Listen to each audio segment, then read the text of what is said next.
기도하겠습니다. 사랑의 주님, 오늘 사랑하는 주의 성도들이 주의 전에 올라왔습니다. 주님 한 분만을 예배하는 은혜의 시간, 복된 시간 되게 하여 주시옵소서. 이제 주의 말씀을 듣습니다. 선포되어지는 말씀 앞에 아멘의 은혜를 누리게 하시고 말씀의 이끌림을 받는 모든 성도들 다 될 수 있도록 하나님 함께하여 주시옵소서. 예수님 이름으로 기도하옵나이다. 아멘. 할렐루야. 우리 옆에 분 바라보면서 이렇게 한번 축복하며 인사합시다. 영원히 하나님과 함께 합시다. 어떻게 추석 명절 잘 보내셨는지요? 이제 긴 명절을 끝내고 이제 일상의 삶으로 돌아왔습니다.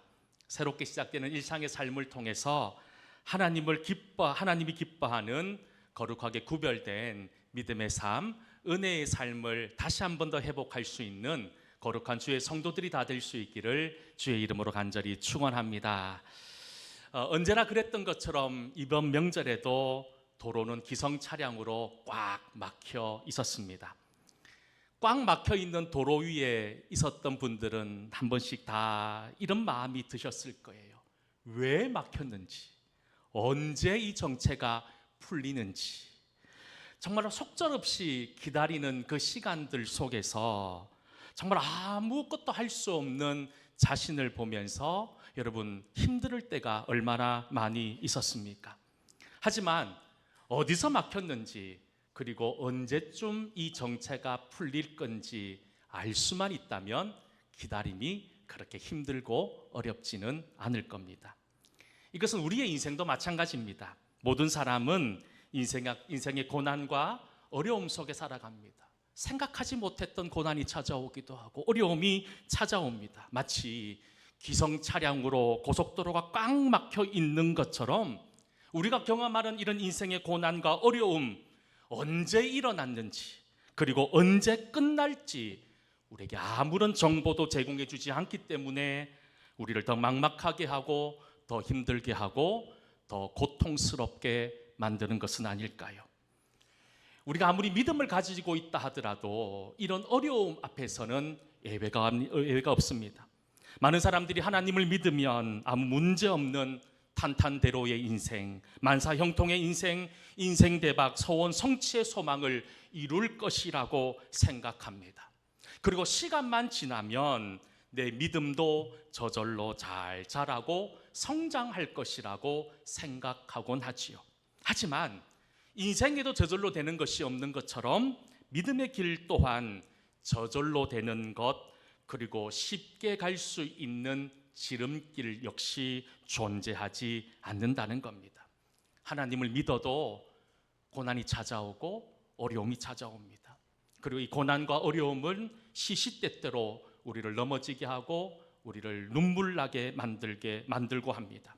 하지만 하나님께서는 이런 시련과 고난과 아픔의 시간을 우리에게 주시는 것은 이런 시간을 통해서 우리를 정금같이 만들고 우리를 하늘의 별과 같은 존재로 만들기 위한 하나님의 크신 사랑과 은혜의 결과라는 사실을 우리는 잊지 말아야 합니다.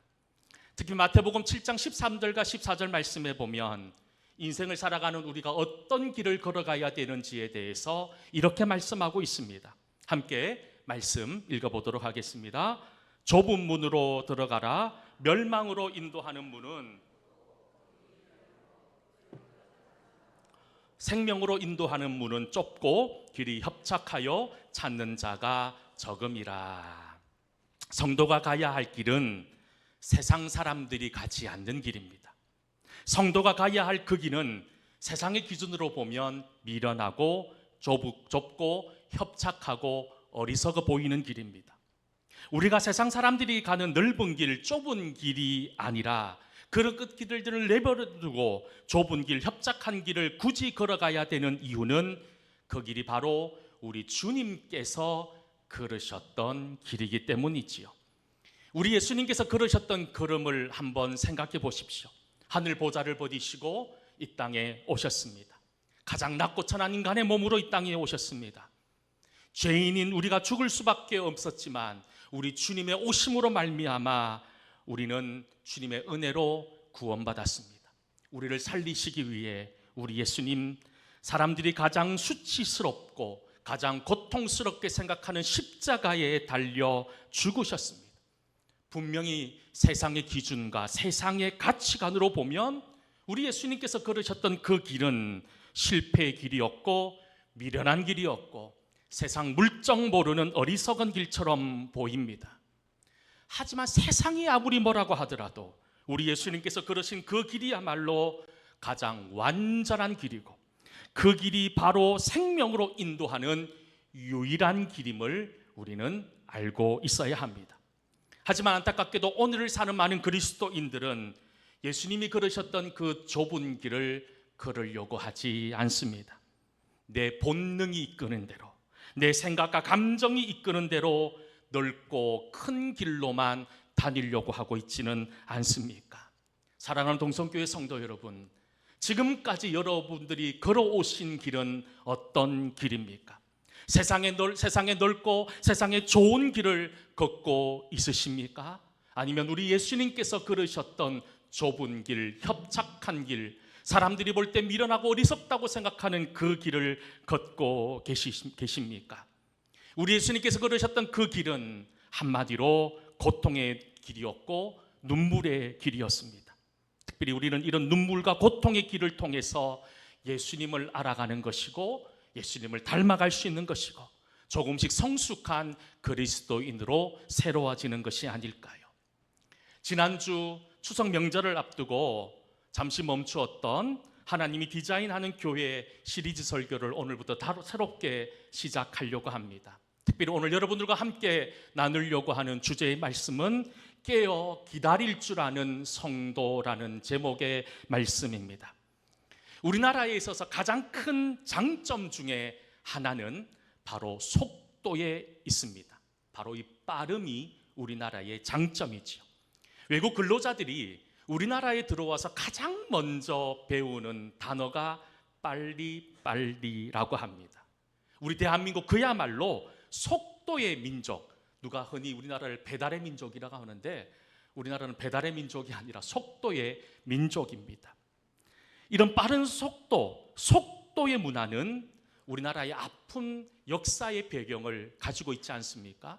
한국전쟁으로 폐허가 된 우리나라를 세계에서 그 유래를 찾아볼 수 없는 한강의 기적을 이루도록 만든 것이 바로 이 빨리빨리의 문화였습니다.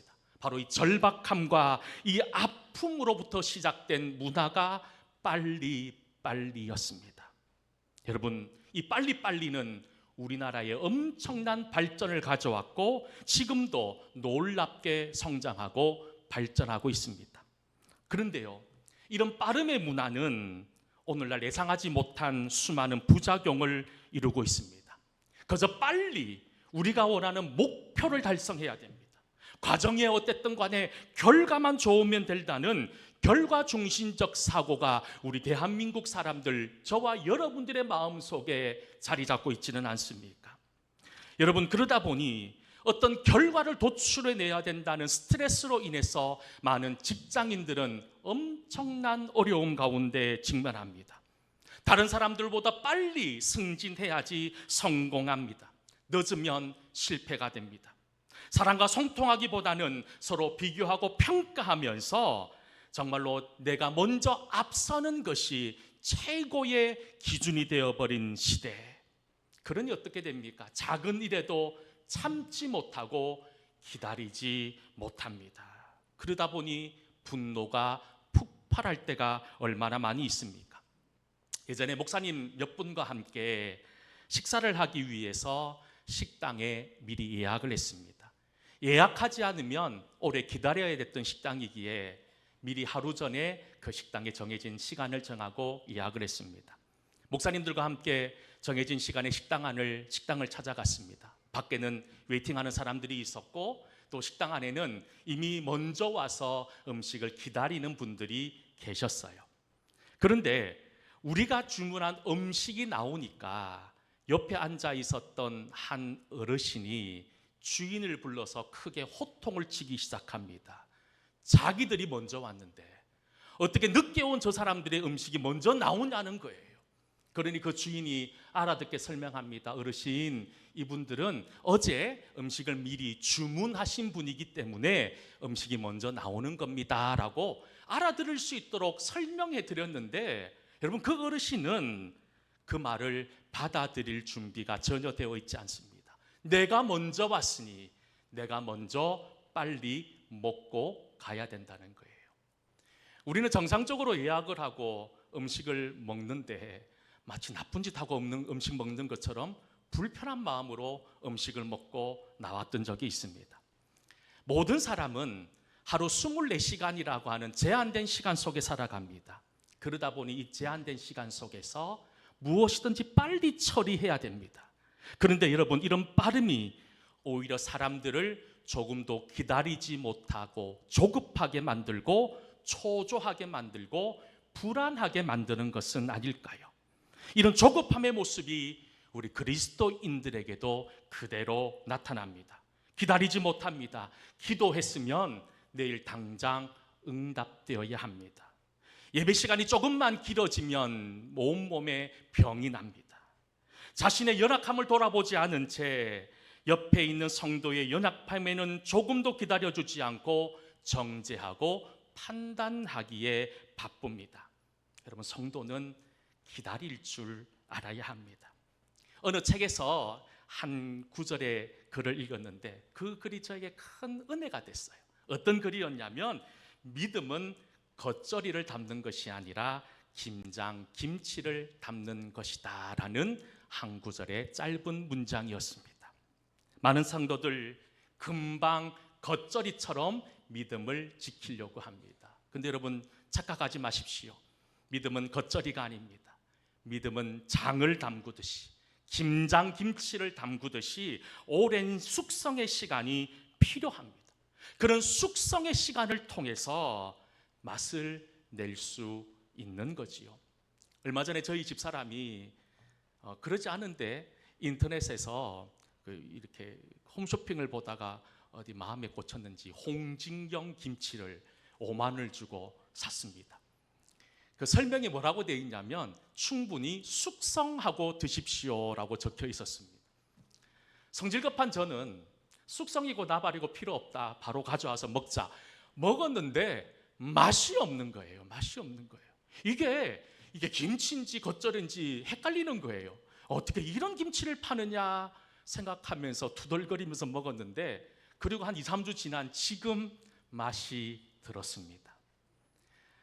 제가 그때 얼마나 서둘렀는지 후회가 되는 데도 있지만, 여러분, 그렇습니다. 우리가 기다릴 줄 모르니까 실수하는 것 아닙니까?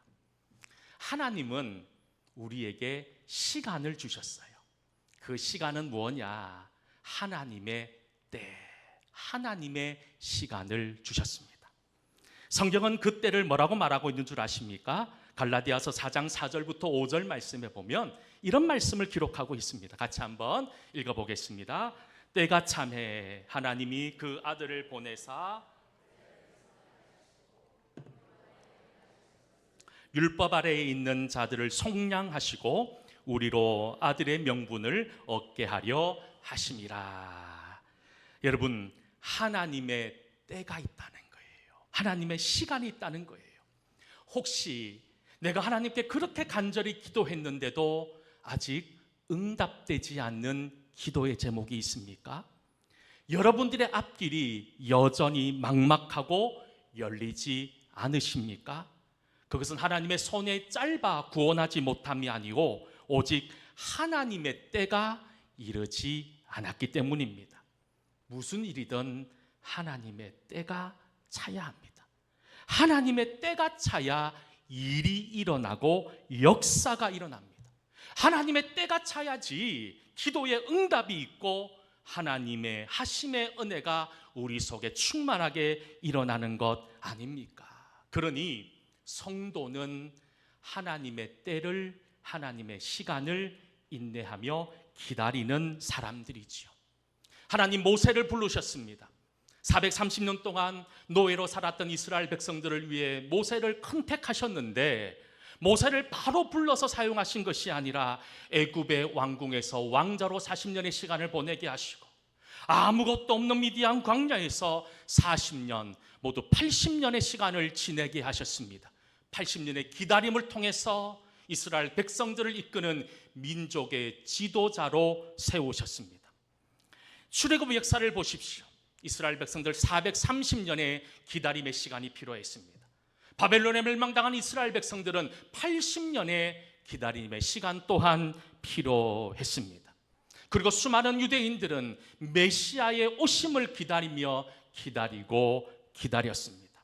그리고 이런 기다림을 통해서 그리스도인의 삶은 빛이 나고 하나님이 원하시는 믿음의 길을 걸어갈 수 있는 것이 아닐까요? 시편 130편 6절과 7절 말씀에 보면 이런 구절의 말씀이 있습니다. 같이 한번 6절과 7절 말씀을 함께 읽어보도록 하겠습니다. 파수꾼이 아침을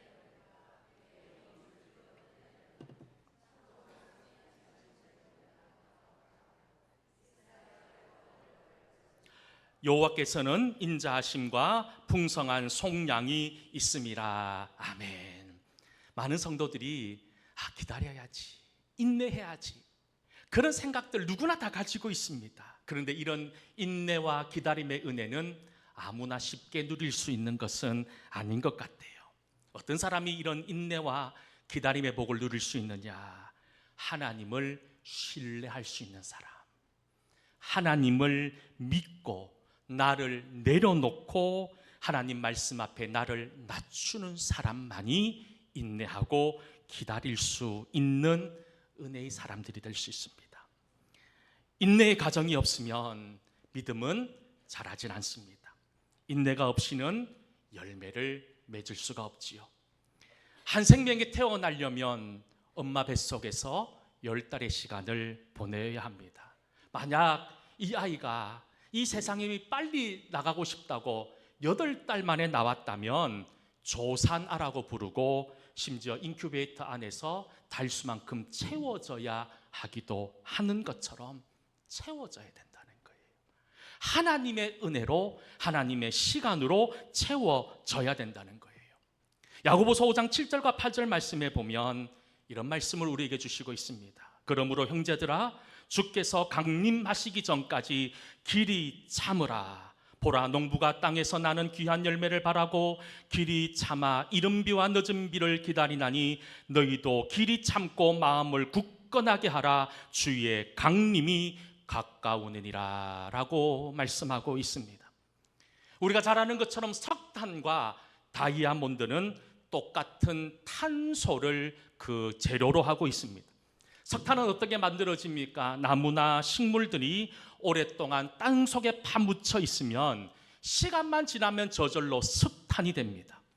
하지만 땅 속에 묻혀 있던 석탄이 550도 이상의 고온과 엄청난 압력을 견디면 그 성질이 조금씩 변해서 석탄이 다이아몬드로 바뀐다는 거예요. 시작은 둘 다 똑같은 탄소 덩어리였습니다. 하지만 오랜 시간 고온과 엄청난 압력을 견뎌내느냐 그렇지 못하느냐에 따라서 그 가치는 엄청난 차이가 발생하더라는 겁니다. 아무 대가도 지불하지 않으면 석탄에 불과합니다.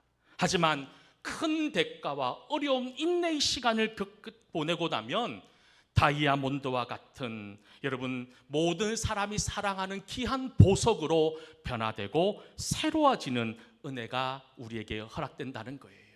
그렇다면 지금 여러분들은 석탄같이 주변을 검게 만드는 인생입니까? 아니면 다이아몬드처럼 세상을 환하게 만드는 복된 인생입니까? 우리 모든 동성교회 성도들, 석탄 같은 인생이 아니라 인내하고 참고 기다림으로 다이아몬드와 같은 반짝반짝 빛나는 귀한 믿음의 인생들 다 될 수 있기를 주의 이름으로 간절히 축원합니다. 사실 참고 견디는 것 참 힘들고 어려운 시간이지요. 왜냐하면 우리가 왜 이렇게 참고 인내하는 시간이 힘드냐?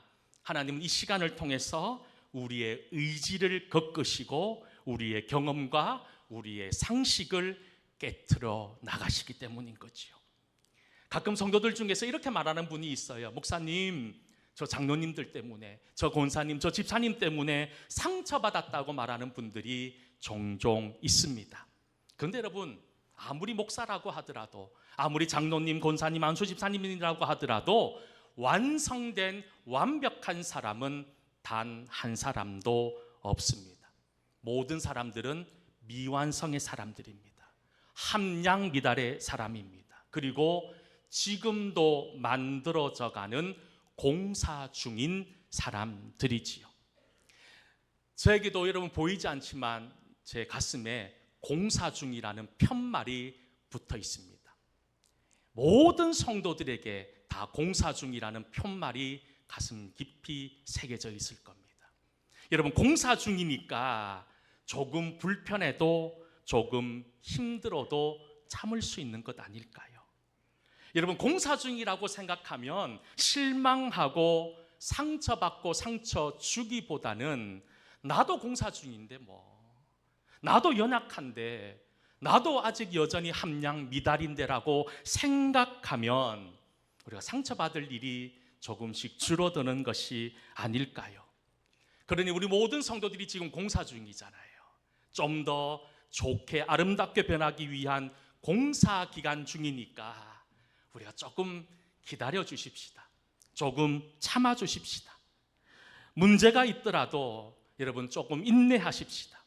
여러분, 그러니 이런 기다림과 인내의 시간들을 통해서 우리 동성교회가 아름답고 복된 교회로 새로워져 가는 것이 아닐까요? 그런데 여기서 중요한 단서가 하나 있습니다. 영원히 공사만 하고 있으면 안 된다는 거예요. 여러분, 수십 년 동안, 수백 년 동안 공사만 하고 있으면 어떻게 되겠습니까? 공사의 시간이 정해져 있으면 그 공기 안에 공사를 마치고 새로운 모습으로 거듭나야 되지 않겠습니까? 그 새로운 모습, 아마 우리가 주님 앞에 설 때까지 힘들 수도 있겠지만 여러분, 우리는 늘 마음속에 어떤 마음이 있어야 되냐면, 내가 비록 공사 중이지만 영원히 공사 중인 인생이 아니라 언젠가는 하나님이 기뻐하는 칭찬받는 성도로 살아가겠다라고 하는 그런 귀한 믿음의 결단이 우리에게 있어야 된다는 거예요. 사랑하는 성도 여러분, 우리가 하나님의 부르심 앞에서도, 우리 인생의 문제 앞에서도 기다리고 인내해야 되지만, 옆에 있는 성도들을 바라보면서도 함께 기다리고 인내할 수 있는 믿음의 성도들이 될 수 있기를 주의 이름으로 축복합니다. 특별히 오늘 계속해서 함께 읽은 누가복음 말씀에 보면 우리에게 이렇게 인내하고 기다리는 시간, 깨어있는 시간이라고 말씀하고 있어요. 35절부터 36절 말씀 같이 한번 읽어보겠습니다. 허리에 띠를 띠고 등불을 켜고 서 있으라. 문을 두드리면 곧 열어주려고 기다리는 사람과 같이 되라. 기다리는 사람처럼 되라는 거예요. 40절 말씀에도 이렇게 말씀합니다. 그러므로 너희도 준비하고 있으라. 생각하지 않을 때에 인자가 오리라 라고 말씀합니다. 여러분, 깨어있다는 말의 의미가 무엇일까요? 눈 뜨고 있는 것을 말하는 게 아니에요. 잠들지 않는 것을 말하는 것이 아닙니다. 여러분, 그냥 무엇이든지 열심히 하라는 의미 또한 아닙니다. 단순히 분주함과 깨어있음은 다른 개념이지요. 깨어있으라고 하는 말씀은 영적인 눈을 뜨라는 의미입니다. 여러분, 한번 생각해 보십시오. 성을 지키는 파수꾼이, 이 파수꾼의 사명은 무엇입니까? 밤새도록 혹여나 이 담을 넘고 들어오는 적군은 없는지, 이 성벽은 잘 유지되고 지켜지고 있는 것을 살피는 것이 이 파수꾼의 임무라는 거예요. 그런데 이 파수꾼이 밤에 눈은 떠 있는데 성은 지킬 생각은 하지 않고 청소하고 있고, 옆에 사람하고 이야기 나누고 있고, 성을 누가 쳐들어오고 누가 넘는지 아무 관심 없이 지낸다면 이 파수꾼으로서의 사명을 감당할 수 없는 것 아닙니까? 성도들 중에서도 이런 성도들이 있어요. 열심히 하는 것 같아요. 모든 일은 기쁨으로 감당하는 것 같아요. 그런데 그 마지막에 결과를 보면 갈등이 있고 원망이 있고 눈물이 있더라는 거예요. 그 원인이 무엇입니까? 영적으로 깨어있지 못하기 때문인 거예요. 하나님이 원하시는 모습으로 깨어있지 못했기 때문 아닙니까? 우리는 지금 기다림의 시간을 보내고 있습니다.